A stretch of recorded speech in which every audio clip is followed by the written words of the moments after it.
Hello, everybody, and welcome to my video analysis of VHS. VHS is a franchise of 9 films that also includes short-form media and external films as well. As this is the unofficial omnibus, I will be discussing the franchise in its entirety, including all of these sources in my analysis. VHS is a series of films that share many attributes, but are mostly defined by their uniqueness. It is a series of found-footage horror films that are bound together by a framing narrative, pulling all of these disparate sources into a singular, cogent story. Alien abductions, technogods, ghosts, and the horror of mankind all blend into narratives of death and terror. Its greatest strength lies in this non-uniformity. You never truly know what's going to happen in each segment, but they never leave you feeling the same as when you had started. While I won't discuss many specifics in this video, there will be significant spoilers to both segments within the films and the intents of these various segments. I would highly recommend watching at least the first 3 films before watching this video, as the first 3 can be found on Amazon and the rest on Shudder. The first film in the series, simply called VHS, laid the groundwork for that which has been expounded over the last 12 years. It opens on a large group of adults as they prey on women that walk by, forcibly lifting their shirts and recording it. They're really just shitty people, and are clearly made for the audience to be unsympathetic to with what happens to them later on. This is a theme that pervades the first film, the idea of revenge, whether justified or unjustified, against those that wronged you. The delinquents are hired to break into someone's home and steal a VHS tape. An odd request, but one that pays well, so they don't ask questions. After arriving at the home, they find a dead body and many tapes. So, they start watching them to find the right one. This story so far, called Tape 56, is the frame narrative I mentioned earlier. It's their literal action of playing these tapes that allows the audience to see what they contain. Rather than an anthology of different but connected stories, this allows for absolute creativity as long as it follows the general theme. 5 segments are shown, with the 6th being the frame narrative. It should be mentioned that all of these segments are created by different writers and different directors, leading not only to unique stories, but presentation and cinematic choices as well. While these segments range from alien manipulation to unleashing the power of a witch, almost all of them fall under the umbrella of revenge or unhealthy relationships. The first diegetic segment shows a group of men trying to record one of them sleeping with a random woman, and they die because of it. The second shows a couple on their quote-unquote second honeymoon, a honeymoon where the frustration of their relationship are brought to a head. A segment descriptively called "A Sick Thing Happened to Emily When She Was Younger" shows a man manipulating a woman into being used by otherworldly entities. This first film is fairly tame when compared to the segments seen in later movies, but it really set the standard that the 2 subsequent films, and the later ones more generally, follow. The next 2 films, VHS 2 and VHS Viral, are both also distributed by Magnolia Pictures, and see the return of several directors. This allows for some recognition between the 2 films, despite the massively varying subject matter. However, holistically, these 3 films all follow a pretty similar understanding of their world. VHS has ghosts, aliens, gods, demons, vampires, and much, much more. But throughout them all, there's an unmistakable sense that, in a lot of ways, humanity is just as bad as all these horrifying entities. Viral specifically attacks this notion, expanding upon the ideas laid down in VHS 2. The frame narrative of 2 follows a recording of a young man as he talks about finding and collecting these reality-defying VHS tapes. He states that the man he bought it from had the, quote, normal snuff and CP, end quote. In the world of VHS, these tapes are distributed and passed between people that are already looking for illegal and disgusting films, building upon a market of demand that already exists. In VHS Viral, almost every segment includes elements of these snuff films within it. In Dante the Great, he collects tapes of women that he kills. Parallel Monsters has another reality's snuff pornography film playing in the living room. Bone Storm has a videographer trying to get the skateboarders he's recording to either die or get severely hurt so he can sell it as a snuff film.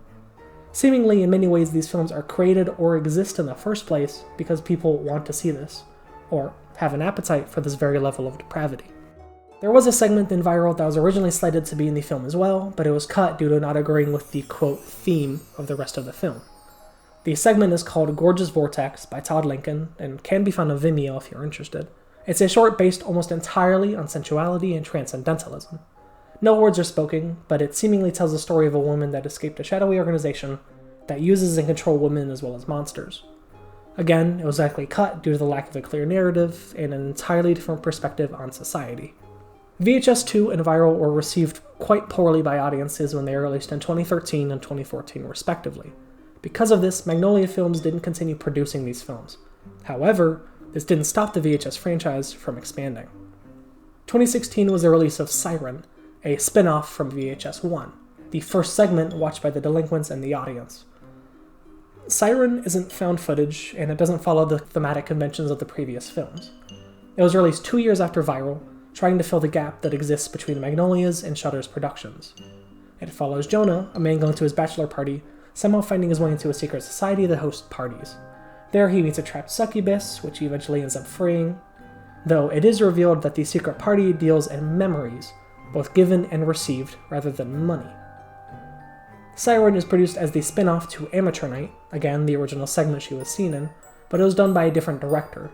Because of this, and other reasons, it's problematic in this franchise due to the lack of narrative conventions that pervade the other films, as well as returning actors from previous segments, but it should be mentioned. Around this time as well, Snapchat hosted some videos from VHS, or what they called video horror shorts. These shorts can still be found by simply searching video horror shorts Snapchat on any search browser. They are 4 short clips that cover broad topics, but like Sirens, create more problems than they solve. The final clip isn't shot in the found footage style either, and the clips are far too short for any supported or really any understood narrative to be followed. Combined, they can be watched in under 20 minutes, but for the sake of this analysis, won't be included in any meaningful sense. In 2021, Shudder rebooted the VHS franchise with its first film, VHS 94. Due to the shift in both production companies and time period of both production and narrative, this and the following films approach the VHS formula in a very different way. 94 drops the commentaries on personal relationships and connections so prevalent in VHS 1 and 2, and entirely adopts the approach of Viral. The segments in these films are much more extreme and much less tied to reality, even than Viral was, but still maintain the fact that humanity is worse than the monsters on these tapes. Terror, by Ryan Prose, is a segment that follows a white supremacist group as they plan to commit terrorist actions against the local government. To do so, they're using vampire blood, a blood that is extremely explosive when exposed to sunlight. They have a vampire bound and chained in a room, and every time he wakes up begging for mercy, he's shot and killed, with his blood collected and stored. Due to belligerence and cosmic justice, the vampire is freed, unleashing its wrath upon the men.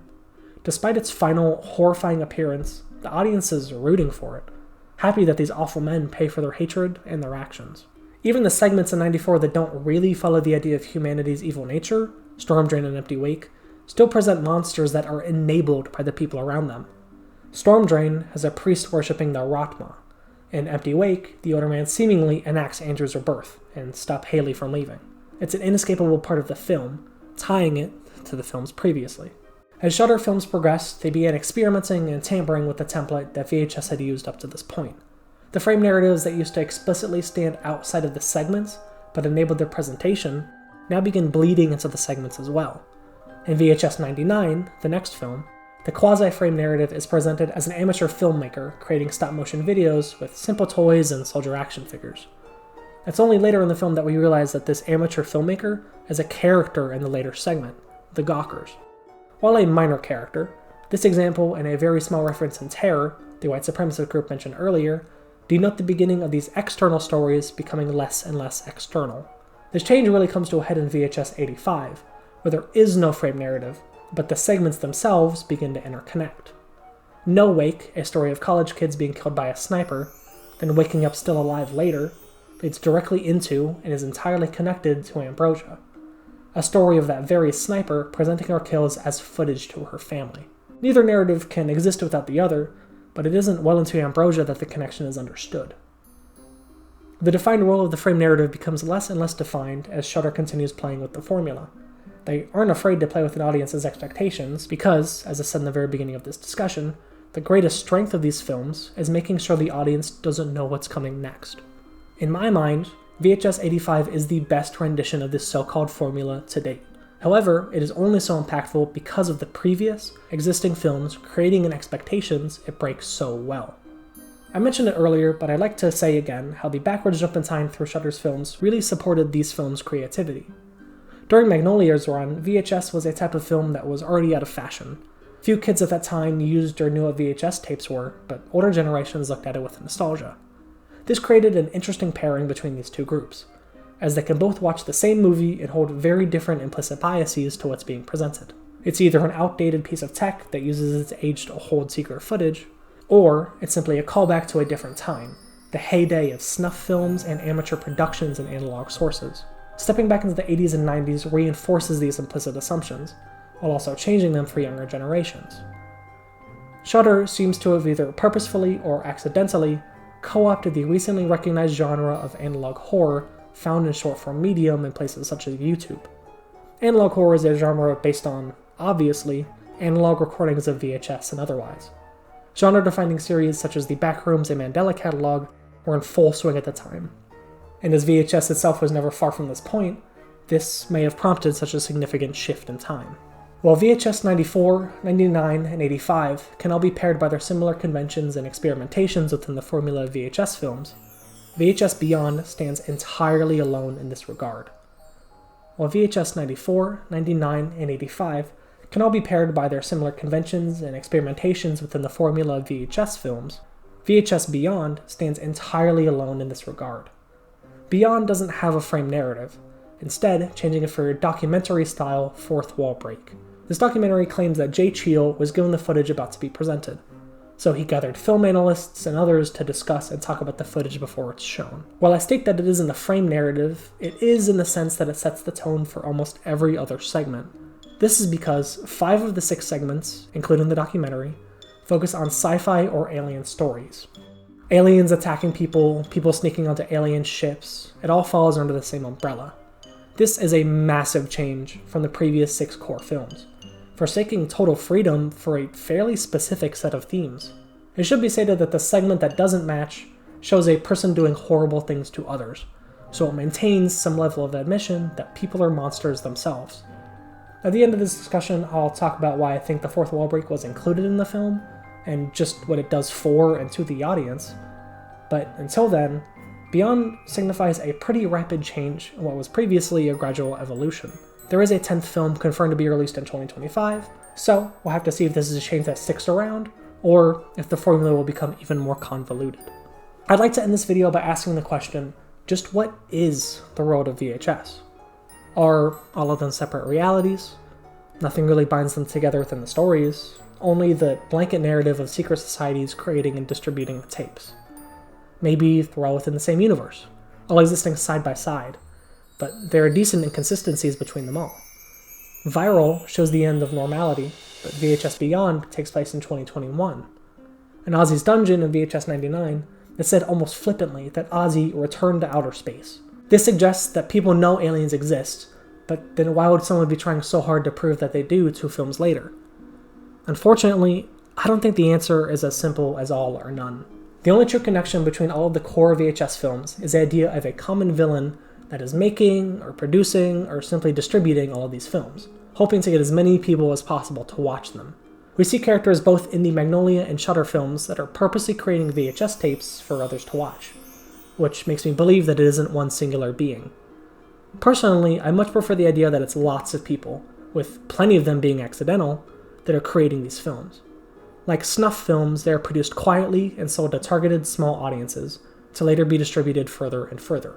All of this is to say, nothing truly binds all of these stories together. So, for lack of a better alternative, I'd like to present my own personal opinion on this matter. Personally, I see the Magnolia films and Siren as existing together. Ever since the invention of the VHS, people worked at and collected all of these tapes. Tapes that have been uploaded to the internet at the end of VHS Viral, starting the end of the world.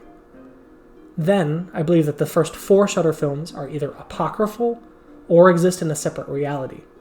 As they occur 20 to 30 years before the Magnolia films, there really isn't anything to say that they can't be related, but the present doesn't add anything to the first 3 films. It's simply personal preference if you want to place these filmic groups together or not. However, Snapchat's video horror shorts and VHS Beyond clearly exist within their own reality. I say clearly because while KVA is similar to Siren in the way that it could be entirely overlooked narratively, Beyond breaks several standards of the series. Beyond has a meta fourth wall break, with the quasi-frame narrative it contains stating that the director of said segment, Jay Cheel, was mailed the footage he presents. The segment itself is less watching the tape he was given, and instead presenting it as if he actually did receive the footage.